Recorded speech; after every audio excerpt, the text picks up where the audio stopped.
ஒரு சின்ன ஒரு மலை மாதிரி ஒரு சின்ன குன்று மாதிரி இருக்குது. அதோடைய உச்சியில் ரிஷ்யசிருங்கருக்கும் சாந்தா தேவிக்குமான சன்னதி இன்னைக்கும் இருக்குது, போரா சேவிக்கலாம். அப்படிப்பட்டதான ரிஷ்யசிருங்கர் அப்படிங்கிறதானவர் அங்கே தபசு பண்ணதுனால அந்த இடத்துக்கு ஸ்ருங்கிவேரபுரம் அப்படிங்கிறதான பெயர் ஏற்பட்டது. பொதுவாக ரிஷிகள்லாம் காட்டில் தான் இருப்பார்கள் அப்படிங்கிறதுனாலையும் இந்த ரிஷ்யசிருங்கர் தான் ராமர் அவதாரம் பண்ணுறதுக்காகன்னு தசரதன் பண்ணதான யாகத்தில் பிரதான ரித்விக்காக யாகம் பண்ணுறவராக வந்திருந்து யாகம் பண்ணி வச்சவர் இந்த ரிஷ்யசிருங்கர். அவர் தான் கல்யாணம் ஆகின பின்னும் பிரம்மச்சரியத்தோடு தபசு பண்ணினதான மகாத்மா. ஜென்மாபூர தபஸ்வியாக அப்படியே இருந்தவர் பிரம்மச்சரியத்தோடையே. அப்பேற்பட்ட ஸ்ருங்கிபேரபுரம் அவர் வாழ்ந்த இடம். அந்த இடத்துல தான் இந்த குஹன்லாமும் இருக்கிற இடம். அது வரையிலையும் ராமர் வரார், தேரில் தான் வரார். அப்படி வரைச்சி நடுவில் பல கிராமங்கள் அதெல்லாம் தாண்டி போகிறதுக்கு வரத்துக்குன்னு வச்சிருக்கக்கூடிய வழிபோக்கர்கள் போய் வரக்கூடியதான பாதைகள் வழியாக தான் வரார் ராமர். அதில் தான் சொல்லிட்டு வரைச்சே மத்தியேன முதிதம் ஸ்பீதம் ரம்யோத்யான சமாகுலம் ராஜ்யம் போக்யம் நரேந்திராணாம் யயௌ திருதிமதாம் வரஹா. மத்தியேன முதிதம் ஸ்பீதம், மத்தியேன பாதை, வழிபோக்கர்கள் போயிட்டு வரக்கூடியதான அந்த பாதை வழியாக ராமர் கிளம்பி வரார் அப்படின்னு இந்த தேர் வழியாக அங்கே வரார் அப்படிங்கிறத இங்கே காட்டுறார். அப்படி வரச்சேவே நேரடியான அந்த கங்கா நதியை பிரத்யட்சமாக சலன்னு போகக்கூடியதான கங்கையை ராமர் பார்க்கறார். அந்த பாதை அப்படியே கங்கை நதி ஓரமாக அப்படி வந்து அப்படி போகிறது. அப்படி இருக்கிறதுனால அந்த பாதை வழியாக வரச்சேவே அந்த நதியை அப்படி பார்க்குறார் கங்கையை. அந்த கங்கையை பார்த்ததுமே அந்த கங்கை எப்படி எப்பேற்பட்டவள், அவளுடைய பெருமைகள் என்ன, அவள் எப்படி இருக்காங்கிறது எல்லாத்தையும் இந்த இடத்துல வால்மீகி வர்ணிக்க ஆரம்பிக்கிறார். ராமர் பார்க்கிறார் கங்கையை. அந்த கங்கையினுடையதான பெருமைகளும் அதனுடையதான விசேஷங்கள் எல்லாத்தையும் அழகுகள் எல்லாத்தையும் இங்கே வர்ணிக்கிறார். தத்ர த்ரிபதகாம் திவ்யாம் சிவதோயாம் அசைவலாம் ததர்ச ராகவோ கங்காம் புண்ணியாம் ரிஷி நிஷேவிதாம் ஆஸ்ரமைஹி அவிதூரஸ்தைஹி ஸ்ரீமத்பிஹி சமலங்கிருதாம் காலேப்சரோவிர் ஹிருஷ்டாவிஹி சேவிதாம் போஹ்ரதாம் சிவாம் தேவதானவ கந்தர்வைர் கிண்ணரைருபசோபிதாம் நானா கந்தர்வ பத்னிபிஹி சேவிதாம் சததம் சிவாஹா. வர்ணிச்சுட்டே போறா கங்கையை.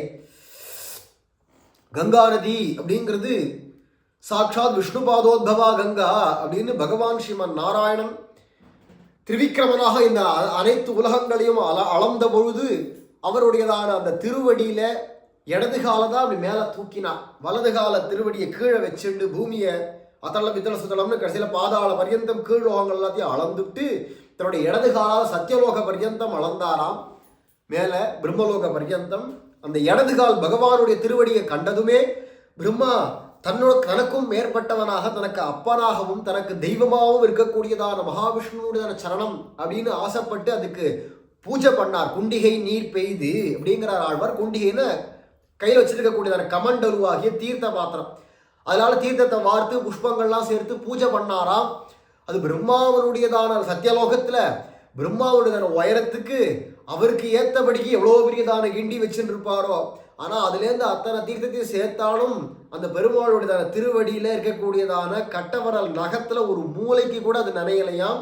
அவ்வளோ பெரியதான திருவடி பெருமாள். அப்படி அந்த நகத்தில் பட்டு நக நிர்பின்ன அப்படின்னு அந்த நகத்திலேருந்து பட்டு தெளிக்கப்பட்டதான ஜலம்தான் அந்த கங்கை. அது எடுத்த பிரவாகம் அவ்வளவு வேகமாக ஆகாசத்திலேயே சுத்தின் இருந்ததான கங்கை. பின்பு சூரிய வம்சத்து ராஜாக்கள்ல பகீரதன் அப்படிங்கிறவன் கடுந்தவம் புரிஞ்சு மாமுனி கொணர்ந்த கங்கையின் கரை மேல் அவன் வந்து தவத்துயர்ந்த மாமுனி அப்படின்னு காட்டுறார் ஆழ்வார், பெரியாழ்வார் காட்டுறார். அத மாதிரி அந்த முனிவனா இருக்கக்கூடியதான அந்த பகீரதன் அவன் ராஜா தான், இருந்தாலும் மனனம் பண்ணி அந்த கங்கையை கொண்டு வரணும்னு தபசு பண்ணதுனால அவனை முனிவன் அப்படின்னு சொல்றார். அப்பேற்பட்டதான அந்த மாமுனி கொணர்ந்ததான கங்கையாக பூமிக்கு வந்தவள். அவள் உலகங்கள்லையும் போகக்கூடியவளாம். சொர்க்கத்திலையும் சஞ்சாரம் பண்றா, பூமியிலையும் சஞ்சாரம் பண்றா, கீழே பாதாளம் வரைக்கும் இந்த பகீரதன் முன்னாடி போக பின்னாடியே அந்த கங்கை போய் கடைசியில பாதாளம் வரைக்கும் போனாள் என்று சரித்திரம். அப்படி உலகங்கள்லையும் போகக்கூடியவளா இருக்கிறதுனால இவளுக்கு திரிபதகா அப்படின்னு பெயர். தத்ர திரிபதகாம் திவ்யாம், உலகங்கள்லையும் புகழ் பெற்றவள், உலகங்கள்லையும் சஞ்சரிக்கக்கூடியவளா இருக்கக்கூடிய அந்த கங்கை திவ்யாம் அப்படிங்கிறதுனால தெய்வத்தன்மை பொருந்தியவள், அது ஒரு பக்கம் இருக்கட்டும், அப்படி ஒரு அர்த்தம் இருக்கட்டும். மற்றொரு அர்த்தம் என்னடான்னா, திவ்ய புருஷனா இருக்கக்கூடிய திவ்யோ தேவயேகோ நாராயணகான்னு வேதம் காட்டக்கூடியதான திவ்ய புருஷன் ஸ்ரீமன் நாராயணன் அவனுடையதான திருவடியிலேந்து தோன்றியவளா இருக்கிறதுனால இந்த திவ்யா அப்படிங்கிறதான சொல் விஷ்ணு சம்பந்தத்தை காட்டுறது. அவள் தோன்றின விதத்தை சொல்றார் இங்க. திவ்ய புருஷனான நாராயணனிடத்திலேருந்து தோன்றியதானவள், அதனால இவள் திவ்யமானவள். தத்ர திரிபதகாம் திவ்யாம் சிவதோயாம் அசைவலாம். இங்க சிவதோயாம் அசைவலாம் அப்படின்லாம் இங்க காட்டுறார். அழகான தெளிஞ்சதான நீர், நல்ல மங்களகரமான நீராக இருக்கக்கூடியது அந்த கங்கையை பார்த்தோம்னாலே அப்படியே டிரான்ஸ்பரண்டா இருக்கும். அடியில் என்னென்னலாம் இருக்கோ அதெல்லாம் அப்படியே மேலாக தெரியும். அவ்வளவு தெளிஞ்ச ஜலமா இருக்கும், அசுத்தமா இருக்காது. மற்றொன்று அசைவலாம் அப்படிங்கிறதுனால பாசிகள்லாம் எதுவும் கிடையாது. கங்கையில பாசிலாம் முளைச்சி வாழ முடியாது. அப்பேற்பட்டதான வேகம் அடிச்சுன்னு போகக்கூடியவள். தெளிஞ்சதான ஒரு நீர், எந்த விதமான கிருமிகள்லாம் கூட இப்போ கூட பார்க்கலாம். அதை பல பேர் ஆராய்ச்சிகளுக்கு உட்படுத்தி பார்க்குறா. அதில் எந்த தேவையில்லாத கிருமிகள் எதுவுமே கிடையாது. எந்த ஒரு கிருமிகளும் அதில் இருக்காது. அப்பேற்பட்டதான பியூரான ஜலம், சுத்த ஜலம் அது. அது இங்கே காட்டுறார் அசைவலாம் அப்படின்னு. அப்பேற்பட்டதான கங்கை, பலவிதமான ரிஷி குலங்கள்லாம், பலவிதமான ரிஷிகள்லாம் அந்த கங்கா நதியில் தபசு பண்ணக்கூடியவர்கள். புண்ணியாம் ரிஷி நிஷேவிதாம், நல்ல கதியை கொடுக்கக்கூடியவள். அதனாலதான் புண்ணியாம் நீங்க சொல்றா. ஏண்டானா புண்ணியமான கதி எதிரானா வைகுண்ட கதி தான். அந்த பாதையை நமக்கு காட்டி கொடுக்கக்கூடியவளா இருக்கிறதுனால இவள் ஞானத்தை கொடுக்கக்கூடியவள், ஞானஸ்வரூபிணி கங்கை. ஆகையினால புண்ணியாம் ரிஷி நிஷேவிதாம், பலவிதமான ரிஷிகள் எல்லாரும் அவளுடைய தபசுக்கு அவள் எல்லாரும் வந்து இது புண்ணியமான கங்கைன்னு சேவிக்கணுமான. அப்ப இவ பேர்பட்டவளா இருக்கணும்.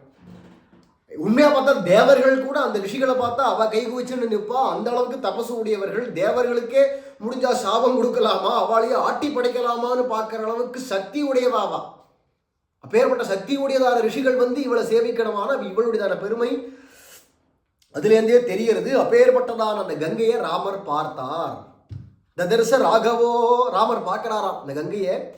அவ எப்படி இருக்கான ஆசிரமைஹி அவிதூரஸ்தைஹி ஸ்ரீமத்திஹி சமலங்கிருதாம், மிகவும் அழகு பொருந்தியதாகவும் புண்ணியமான ஆசிரமங்கள்லாம் பலவிதமாக அங்கங்கே இருக்கா.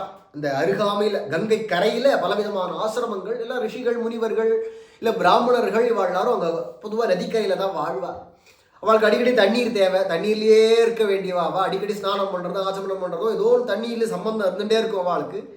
ஆகையினால அதை மாதிரியான ரிஷிகள், பிராமணோத்தமர்கள், தபஸ்விகள் இவள் எல்லாரும் அந்த பொதுவாகவே நதிகள் இல்லை குளங்கள் ஏரிகள் எல்லாம் இருக்குன்னு அதுக்கு அருகாமையில் தான் இவளுடைய கிரகங்கள்லாம் இருக்கும். அது மாதிரி இருக்கக்கூடியதான ஆசிரமைஹி அவிதூரஸ்தைஹி ஸ்ரீமத்பிஹி, அழகானதும் புண்ணியமானதான ஆசிரமங்கள்லாம் எல்லாம் அதுவே ஒரு அழகாக அலங்காரமாக இருக்காங்க கங்கைக்கு. அசமலங்கிருதாம் காலேப்சரோபிர் ஹிருஷ்டாபிஹி சேவிதாம்போஹிருதாம் சிவாகாம். உச்சிதமான காலம் விளையாடுறதுக்குன்னு இந்த ஸ்திரீகள் எல்லாரும், தேவதா ஸ்திரீகள், ரம்ப ஊர்வசி மேனகைலாம் எந்தெந்த அப்சரசுகள் எல்லாம் ஸ்திரீகள் எல்லாம் சொல்றோமோ அதை மாதிரி இருக்கக்கூடியவள் எல்லாரும் தேவலோகத்துல பலவிதமான நீர்நிலைகள் இருக்கு, அங்கெல்லாம் நதிகள் இருக்கு, அதிலெல்லாம் போய் அமிழ்ந்து நீராடலாம். அல்லது தேவலோகத்திலேயே கங்கை இருக்கா, அங்க போய் நீராடலாம். அப்படிலாம் இருக்கிறதுக்கு மேல இந்த இடத்துல பூமியில இங்க இருக்கக்கூடியதான ஓடக்கூடிய கங்கை அவ்வளவு பவித்திரமாம். அப்படி இருக்கிறதுனால அவள் எல்லாரும் கூட அங்க இருக்கிற கங்கையை கூட விட்டுட்டு இங்க வந்து நீராடலாம். அப்பேற்பட்டதான உச்சிதமான காலத்துல விளையாடுறதுக்கு ஏற்றதான காலங்கள்ல வந்து அவர்கள் எல்லாரும் ஸ்நானம் பண்றாளாம். அப்படி அவள் எல்லாரும் வந்து விளையாடுறதும் ரொம்ப சந்தோஷமா, இந்த கங்கையை பார்த்தாச்சுனாலே அவளுக்கு ஒரு சந்தோஷம் வருமா. அப்படி ஹிருஷ்டாபிஹி சேவிதாம்போஹிருதாம் சிவாம், அவள் எல்லாரும் வந்து சேவிக்க.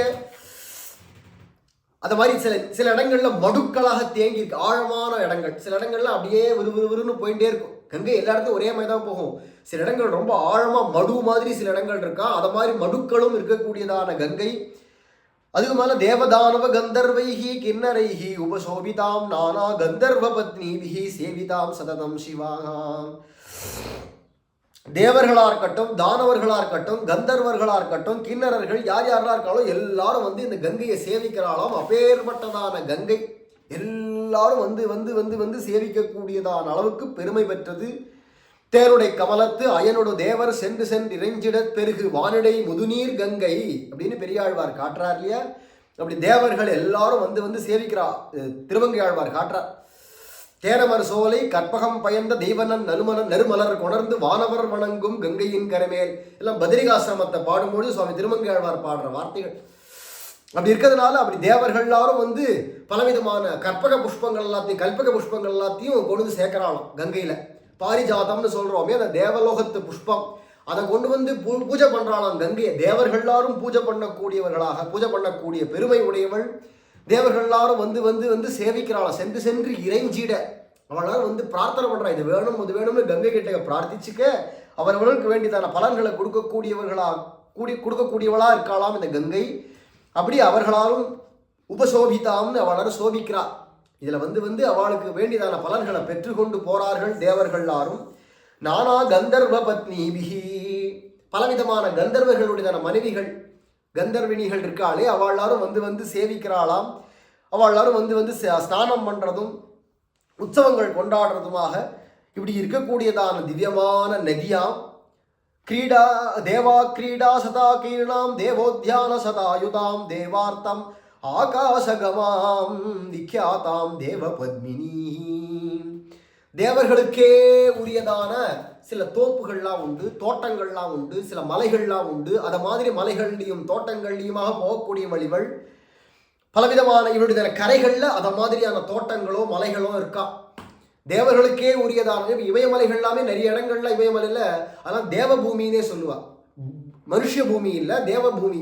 அப்படி இருக்கிறதுனால அதை மாதிரியான இடங்கள்ல விளையாடி வரக்கூடியவளா இருக்கிறதுனால அதை மாதிரியான மலைகளோ தோட்டங்களோ அதெல்லாம் உடையவள். இவளுடைய கரைகள் அதெல்லாம் இருக்கா. தேவார்த்தம் ஆகாசகமாம் விக்யாதாம் தேவ பத்மினியும், தேவர்கள் எல்லாரும் பூஜிக்கிறதுக்காக அவ அடிக்கடி வந்து வந்து பூமிக்கே வந்து இருக்க முடியாது.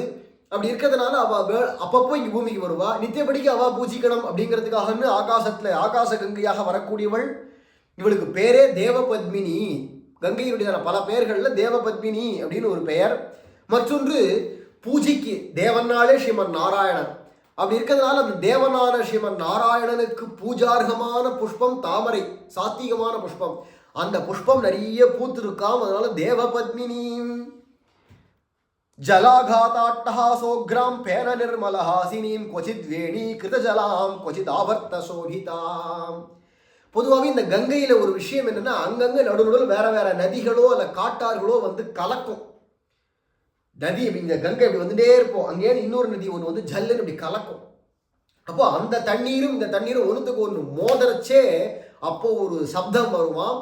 அது ஒரு மோதர சப்தம், சலசல சலசலன்னு அந்த சப்தம் வரும்பொழுது அந்த மோதர சப்தம் வரைச்சே அது ரொம்ப உக்ரமா இருக்கும், பெரிய சப்தமா இருக்கும் மோதர சப்தம். இப்பவும் போனா கேட்கலாம், அங்கே ருத்ரப்பிரயாகை, இந்திரப்பிரயாகை, கர்ணப்பிரயாகை, தேவப்பிரயாகை போன்றதான பல பிரயாகை என்ன வேற ஒரு நதி கங்கையோட சேர்றதுக்கு பிரயாகைன்னு பெயர். அதே மாதிரி இப்போ பிரயாகராஜ்னு சொல்றோமே, அந்த இடத்துல யமுனா நதியும் கங்கையும் சேர்றது. அதுலேயே கூடவே அந்தர்வாகினியா சரஸ்வதியும் வரா. பிரகாசமா வெளிப்படையா தெரியுது ரெண்டு நதி கங்கையும் யமுனையும் சேரக்கூடிய இடம். அந்தர்வாகினியாக மறைமுகமாக அங்க சரஸ்வதியும் வந்து கலக்கரா. அதுதான் பிரயாகராஜ் அப்படின்னு சொல்றோமே, அந்த பிரயாகைங்கிற க்ஷேத்திரம். அதுக்கு முன்னாடி பல பிரயாகைகள் உண்டு. பிரயாகைனா வேற ஒரு நதி கங்கையோட கலந்தா அந்த இடத்துக்கு பிரயாகைன்னு பெயர். அதை மாதிரி பலவிதமான நதிகள் சேரும் பொழுது அந்த சப்தம், தண்ணீரும் ஒன்றுக்கு ஒன்று அடிச்சுக்கிற சப்தம் வருமே, அந்த சப்தம் ரொம்ப பெரிய சப்தமாக கேட்கக்கூடியத. ஒரு இடங்கள்ல அது மாதிரி கேட்கறது. இன்னும் சில இடங்கள்ல பார்த்தா அதுல நுரைகள்லாம் வருது. அந்த தண்ணீர் அடிச்சுக்கிறச்சே அது இதெல்லாம் வந்து பிரயாகையை வர்ணிக்கிற ஸ்லோகம். எங்கெங்கெல்லாம் பிரயாகைகள் வருதோ அந்த இடங்களை வர்ணிக்கிறார். அப்படி சேர்றச்சே இது அதுவும் மோதுறதுனால வரக்கூடியதான நுரைகள் இருக்கே, அதெல்லாமே பார்த்தா அப்படியே அழகா சிரிக்கிறது போல இருக்காம். பேன நிர்மலஹாசினி, நிர்மலமான ஒரு சிரிப்பு, அப்பழுக்கற்றதான ஒரு சிரிப்பு. அந்த நதிக்கு எது சிரிப்புறானா நுரை தான் சிரிப்பு. ஏன்னா பல்லெல்லாம் வெள்ளையா இருக்கு இல்லையா, அது மாதிரி நுரையும் வெள்ளையா இருக்கிறதுனால அந்த நுரையே அதுக்கு சிரிப்பாக இருக்காம். கொச்சித் வேணி கிருத ஜலாகா, வேணின்னா பின்னலுக்கு பேர். தலையெல்லாம் வாரி பின்னிக்கிறோம் இல்லையா, அந்த பின்னல் எப்படி இப்படி ஒன்று வளைஞ்சு அப்படி கோடு கூட அப்படி அந்த வேணியில தெரியறதோ பின்னல்ல. அதை மாதிரி சில இடங்கள்ல பார்த்தோம்னா அந்த நதியிலேயே அந்த மாதிரி வரியா பின்னல் மாதிரியே போகும். இதெல்லாம் கங்கையில போய் ரசிச்சு பார்க்கச்சே தெரியும். அப்படி ஒரு இடத்துல பார்த்தா பின்னல் மாதிரி போறா, ஒரு இடத்துல பார்த்தா விருன்னு சுழல் விடுறா. அதுவும் கங்கையில வர சுழல்லாம் ரொம்ப பயங்கரமா இருக்கும், இழுத்து விடும் ஆளை. அப்பேற்பட்டதான சுழல்களா இருக்கும். அப்படிங்கிறதுனால அதை மாதிரி ஒரு இடங்கள்ல கொச்சித் ஆவர்த்த சோபிதாம் இடத்துல அப்படியே சுழல் விட்டுட்டு போறா. கொச்சிது ஸ்திமித கம்பீராம் கொச்சிது வேகஜலாகுலாம் கொச்சித் கம்பீர நிர்கோஷாம் கொச்சித் பைரவ நிஸ்வனாம். ஒவ்வொரு இடங்கள்ல ஒரு விதமாக இருக்கா. ஒரே கங்கை தான், இந்த இடத்துல அப்படி, அந்த இடத்துல அப்படி, அந்த இடத்துல அப்படி, ஒரு இடங்கள்ல ஒரு விதமாக தெரியக்கூடியவளை வர்ணிக்கிறார். கொச்சித் ஸ்தபித கம்பீராம், ஒரு இடத்துல பார்த்தா வேகமா போற மாதிரி தெரியல, அப்படியே நிக்கிற மாதிரி இருக்கு, தேங்கி இருக்கா மாதிரி இருக்கு ஒரு இடத்துல பார்த்தா. ஆனா ஆழமா இருக்கு, கம்பீரமா இருக்கு. இந்த ஆழத்துலதான் கம்பீரமே வரும். அப்படி இருக்கிறதுனால கொச்சித்து ஸ்திமித கம்பீராம் கொச்சித்து வேக ஜலாகுலாம். ஒரு இடத்துல பார்த்தா தேங்கின மாதிரி இருக்குன்னு சொன்னேன் இல்லையா. இப்போ இன்னொரு இடத்துல பார்த்தா வேகமா ஓடுறது, அப்படியே அப்படியே அலையோட அலையா அப்படியே போறதை பார்த்தா இப்போ இவ்வளோ வேகமா போறாளே அப்படின்னு ஒரு எல்லா இடத்துலையும் வேகம் உண்டு. அந்த இடத்துல வேகம் தெரியல, இங்க வேகம் தெரியுது. ஒரு இடத்துல வேகமா தெரியறா, ஒரு இடத்துல வேகம் இல்லாம திமித்தமா நிக்கிறா. கொச்சிது கம்பீர நிர்கோஷா, சில இடங்கள்ல கங்கையுடைய சப்தத்தை கேட்டால் ரொம்ப கம்பீரமா இருக்கும். சில இடங்கள்ல கேட்டோம்னா பயங்கரமா இருக்கும். கம்பீரமா இருக்கிறது அழுத்தமா இருக்கும் அந்த சப்தம். சில இடங்கள்ல பார்த்தோம்னா பயங்கரமா, அப்பா இப்படி சப்தம் கொடுக்குறாளே அப்படின்னு பைரவ நிஸ்வனா, பயத்தை கொடுக்கக்கூடியதான குரலாக இருக்கு சில இடங்கள்ல. இதெல்லாம் கங்கையினுடைய சப்தங்கள், இந்த ஜல சப்தங்களை சொல்லிட்டு வரார். தேவசங்கா புருதஜலாம் நிர்மலோத்பல சோபிதாம் கொச்சித் ஆபோக புலினாம் கொச்சித் நிர்மலவாலுகாம். சில இடங்கள்ல பார்த்தா தேவர்கள் எல்லாரும் வந்து அதில் ஸ்நானம் பண்றாளாம். இப்போ கூட நம்ம பத்ரிகாசிரமத்துக்கு மேல வியாசருடையதான ஆசிரமம் இருக்கு, வியாச குஃபான்னு பேரு. இப்போ சொல்றாத அந்த இதுக்கு சம்யாபிராசம்னு அதுக்கு பெயர். அந்த இடங்களெல்லாம் தாண்டி மேலே போகிற இடம் இருக்கு. அங்கெல்லாம் மேலே போச்சுதான் அங்கே கங்கை உற்பத்தி ஆகக்கூடியதான கங்கோத்திரிக்கும் மேற்பட்ட இடம் அது. அதை மாதிரி அந்த இடத்துல போவா, அங்கே தான் போய் பஞ்ச பாண்டவாலும் முக்தி அடைஞ்ச இடம். அது மாதிரி போகிற இடங்கள்ல வழியில ஒரு இடத்துல ஏகாதசி அன்னைக்கு கார்த்தால வேளையில பார்த்தோமானா ஒரு 3 மணி பொழுதுல அந்த இடத்துல சில பேர் அங்கே பார்த்தவா, அந்த யாத்திரை போதே ரொம்ப சிரமம், நடந்தே போகணும் 7 நாள். அந்த இடத்துல போனவா சில பேர் சொல்றா, காத்தால 3 மணி பொழுதுல பார்க்கறச்சே அந்த நதி அந்த தீர்த்தத்தில் பார்த்தோமானா அப்படியே ஜோதி ஜோதியா தேவர்கள் எல்லாரும் வந்து ஸ்நானம் பண்ணிட்டு போறா. அதெல்லாம் நாங்கள் கண்ணால பார்த்தோம்னு சில பேர் இங்கே சேவிச்சவா சொல்றா இல்லையா. அப்போ இன்னைக்கும் பிரத்யட்சமா அதுக்கேற்றதான பாக்கியம், அதுக்கேற்ற தகுதி உடையவாளுக்கு கண்ணில் அதெல்லாம் சேவை ஆறுது. அப்படி இருக்கிறதால அந்த மாதிரி தேவர்கள் எல்லாரும் வந்து இந்த அங்கே வந்து ஸ்நானம் பண்ணுவாளாம். அந்தர தமரர் அடியனை வணங்க 1000 முகத்தினால் அருளி அப்படிங்கிறார். அது மாதிரி தேவர்கள் எல்லாரும் வந்து சேவிக்க அவளுக்கு எல்லாருக்கும் வேண்டியதான அனுகிரகம் பண்ணக்கூடியவர்கள் தேவர்கள் எல்லாரும் வந்து இதில் ஸ்நான தீர்த்தம் ஆடுறாளாம். அப்படி இருக்கக்கூடியதான அவரிடம் படியர் ஒன் சாந்தும் கற்பக மலரும் கலந்திழி கங்கை அப்படிங்கிறாரு. அது மாதிரி ஸ்திரீகளோ, தேவலோகத்த ஸ்திரீகளோ, புருஷர்களாக இருக்க தேவர்களோ எல்லாரும் வந்து ஸ்நானம் பண்றாளாம். தேவ சங்காப்ளுத ஜலாம் நிர்மலோத்பல சோபிதாம், பலவிதமான புஷ்பங்கள் அந்த கங்கையிலேயே பூத்து இருக்கு. சில இடங்கள் அப்படி ஒரு மடு மாதிரி தேங்கியிருக்க இடங்கள்லாம் கொஞ்சம் புஷ்பம் பூக்கும். அதை மாதிரி சில இடங்களில் பார்த்தா அழகான தாமரை புஷ்பங்கள், உட்பலம் அப்படிங்கிறதுனால அல்லி போன்றதானவைகள், குமுத புஷ்பங்கள், இதெல்லாம் ஆம்பல் அல்லி போன்றவைகள்லாம் பூக்கிறதாம். கொச்சித் ஆபோக புலினாம் கொச்சித் நிர்மலவாலுகாம். சில இடங்கள்ல பார்த்தா அந்த நதி பெரியசா போகும் கங்கை, அதுல நடுவில் சின்ன சின்ன தீவு மாதிரி மண் திடல்கள்லாம் இருக்கும்.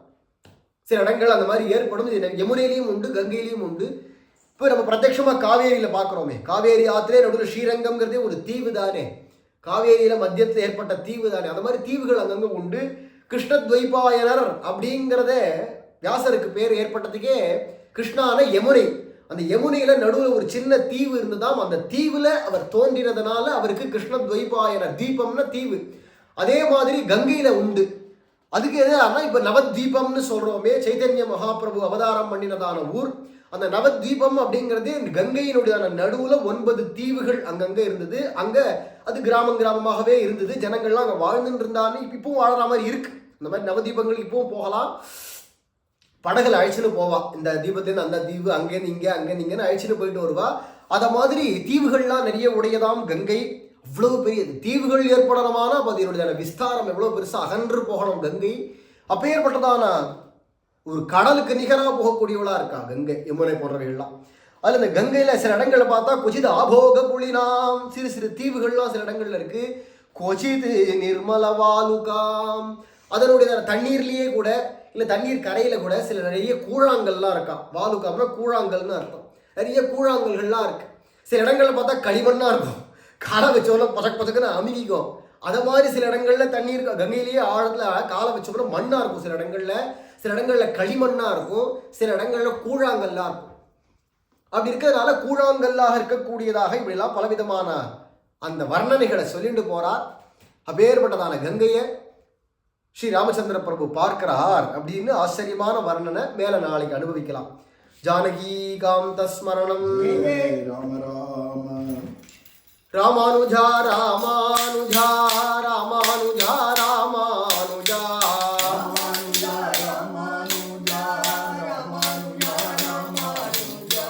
ராமானுஜா ராமானுஜா ராமானுஜா ராமானுஜா ராமானுஜா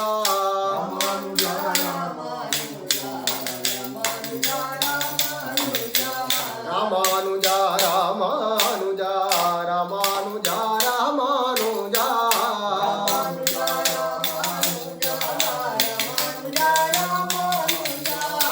ராமானுஜா ராமானுஜா ராமானுஜா ராமானுஜா